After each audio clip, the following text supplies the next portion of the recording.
السلام عليكم ورحمة الله وبركاته، يا رب تكونوا بخير. ان شاء الله النهاردة بإذن الله هنعمل أكلة. برضو كالمعتاد هنقول انها برضو فعلا بسيطة وسهلة جدا. العيال كانوا نفسهم فيها، او بمعنى اصح كان نفسهم ياكلوا اكلة من بره، بس انا طبعا ضد الفكرة دي نهائي. فالحمد لله الحاجة بحاول اوصل لها للطريقة اللي هي اقرب طريقة انها توصل لبره. ويمكن والله مش شكرانية في نفسي، بوصل فعلا للنتيجة اللي بتبقى مرضية ليا، ان انا عملتها فعلا بيرفكت نفس اكل بره بالظبط. وهنبقى مع بعض ونشوف الطريقة مع بعض، وانتوا نفسكم هتحكموا بإذن الله. النهاردة عملت عيش فينو بطريقة سهلة وممتعة. لو عايزين الطريقة قولولي وانا اعملها لكم بإذن الله. انا كنت عملتها قبل كده في حلقة، فلو عايزينها تاني ان شاء الله قولولي في التعليق وان شاء الله هعملها لكم. وحبيت ان انا اعمل لهم الفايش كمان، فخدت من العجينة بتاعة الفينو وعملت الفايش عادي، بس زودت عليه كركم و بودرة زعفران. تمام. المهم العيش الفينو هم كانوا عايزينه اللي هو العيش الفينو الفرنساوي، وفعلا بالفعل عملته، اللهم لك الحمد. بطريقة سهلة جدا. يعتبر دقيق والخميرة والسكر والبيكنج باودر والمية، وبحط عليها زيت، معلقتين زيت، وعليهم بالظبط اللي انا حطيته نص كوباية زيت على سمنة. تمام. بعجن العجينة لغاية اما تبقى معايا طرية وحلوة، ان هي ايه، فيها تلزقة على بسيطة جدا، بسيطة خالص. تمام. بتطلع معاكي طرية وجميلة وهشة وحلوة بإذن الله. طبعا اكيد انتوا شايفين النتيجة اهو قدامكم، ما شاء الله الله اكبر عليها. كانت منفوخة وجميلة وطرية وحلوة والله، وطعمها لذيذ جدا جدا جدا. دلوقتي ان شاء الله انا بدأت ان انا اقطع الفايش بتاعي، علشان خاطر هو له مرحلة تانية. يعني الفايش بيختلف، يعتبر هو نفس عجينة الفينو بس له مرحلة تانية، ان احنا بندخله تاني الفرن على درجة حرارة هادية خالص علشان تحمص لنا الفايش دوت. تمام. اهم حاجة يكون درجة التسوية فعلا في الفرن هادية خالص، عشان ما تحرقش الفايش بتاعك ويديكي لون مش حلو. فهو بتبقى النتيجة بتاعته الكويسة ان انتي الفرن بتاعك يكون على الهادي خالص، وتدخليه لغاية اما يتحمص وتطلعيه هتلاقيه برافو. يعني بصوا ما شاء الله الله اكبر، والله بجد هتلاقوها جميلة جدا جدا جدا. المهم ان شاء الله الطريقة دي حلوة جدا وسهلة وجميلة ومش صعبة والله. هي بس محتاجة تكرار. لو انت لسه مبتدئة في عمايل العجاين هي محتاجة بس منك تكرار.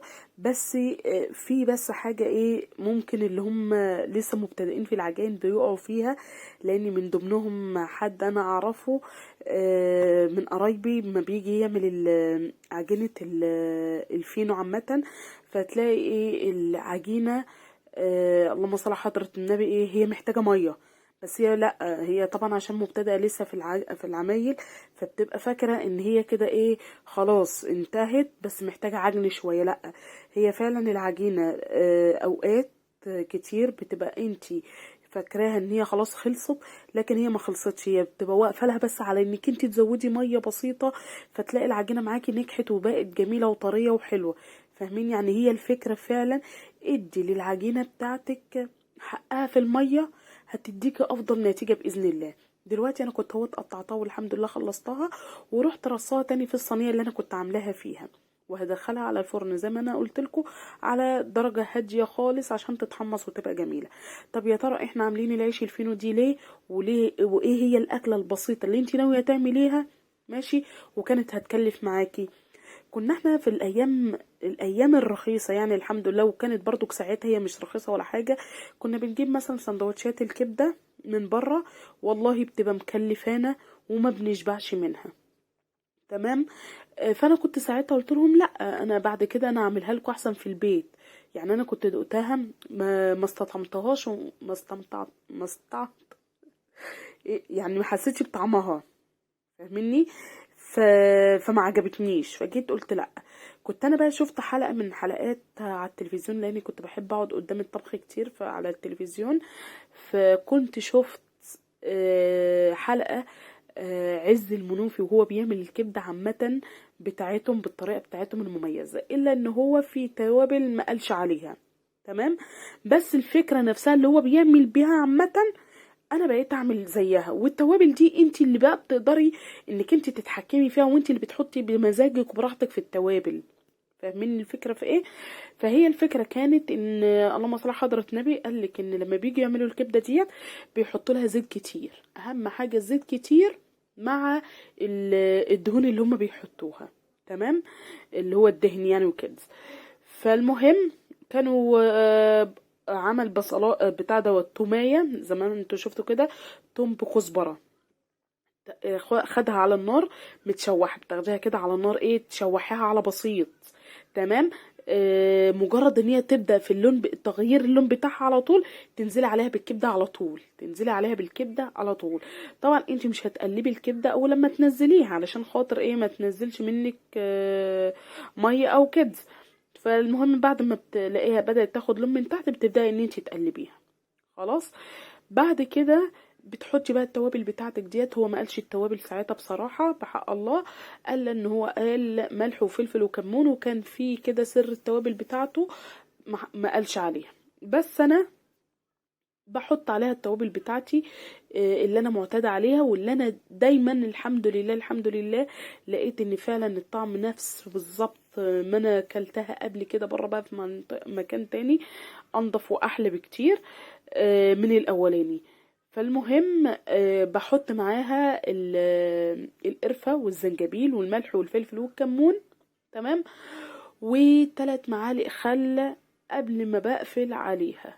دي بقى التكة يعني انا حبيت ان انا احطها من عندي، لان دايما احنا كنا لما بنيجي نعمل كبدة بنحط البتاع دوت، نحط اللهم صل على حضرة نبي الخل.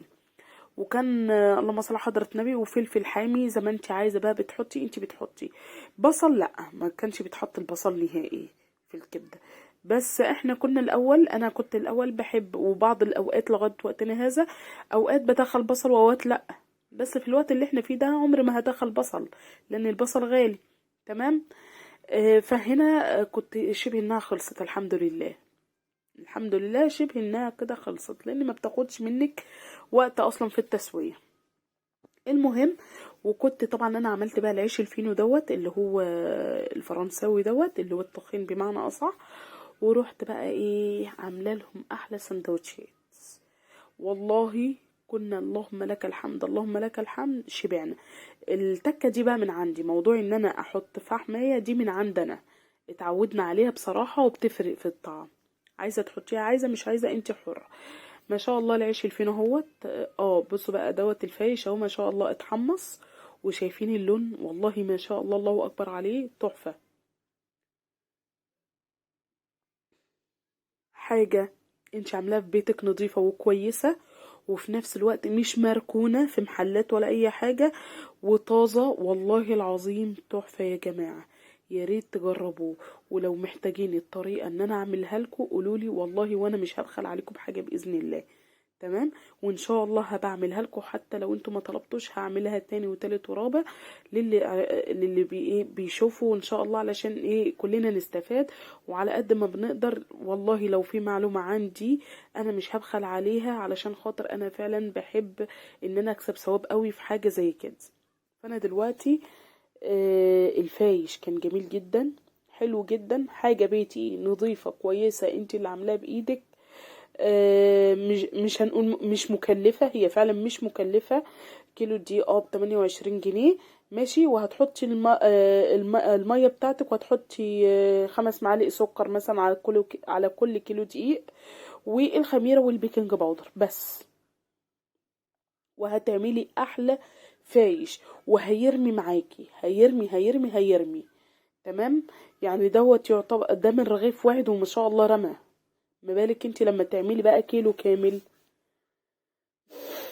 فانا المهم العيش الفينو والفايش ده 2 كيلو دقيق، ده 2 كيلو دقيق. فانا دلوقتي بدات ان انا اقطع. انا كنت والله مصوره فيديو المقطع وانا بقطع العيش الفينو وبوريكوا قلبه، بس مش عارفه الفيديو راح فين. فالحمد لله ادي اهوت عملنا السندوتشات. العيال كلوا بألف هنا على قلبهم، شبعوا. اتبقى منهم، احنا ما كلناهوش كله، اتبقى منا لتاني يوم فطرنا بيه.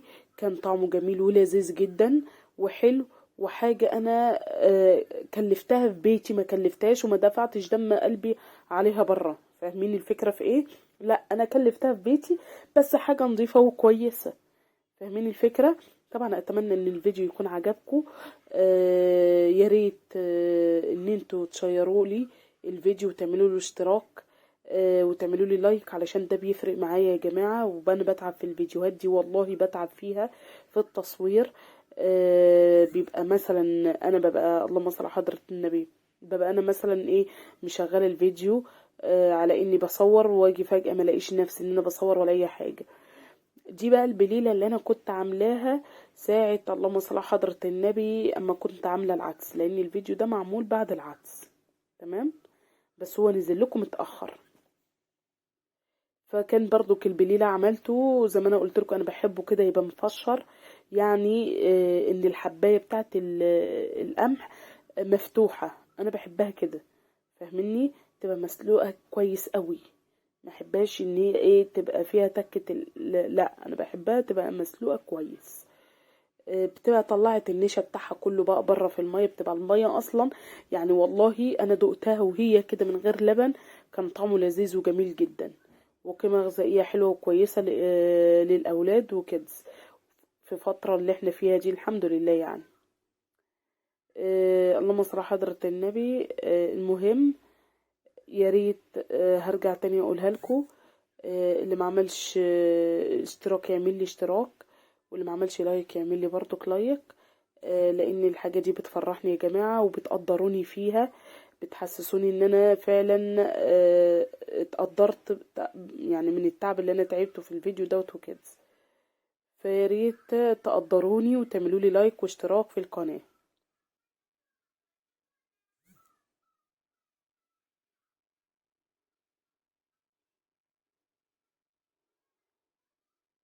بصوا كنت انا هنا اهوت الحمد لله.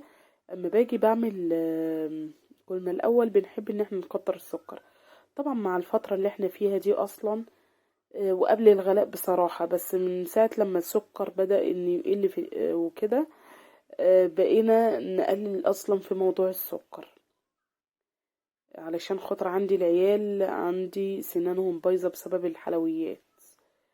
فانا بدأت ان انا اقلل السكر عامة، وكان اصلا هو سبحان الله البليلة كانت تحس كده ان هي منزلة سكر اصلا منها، ما تعرفيش، كان طعمه كان حلو بجد.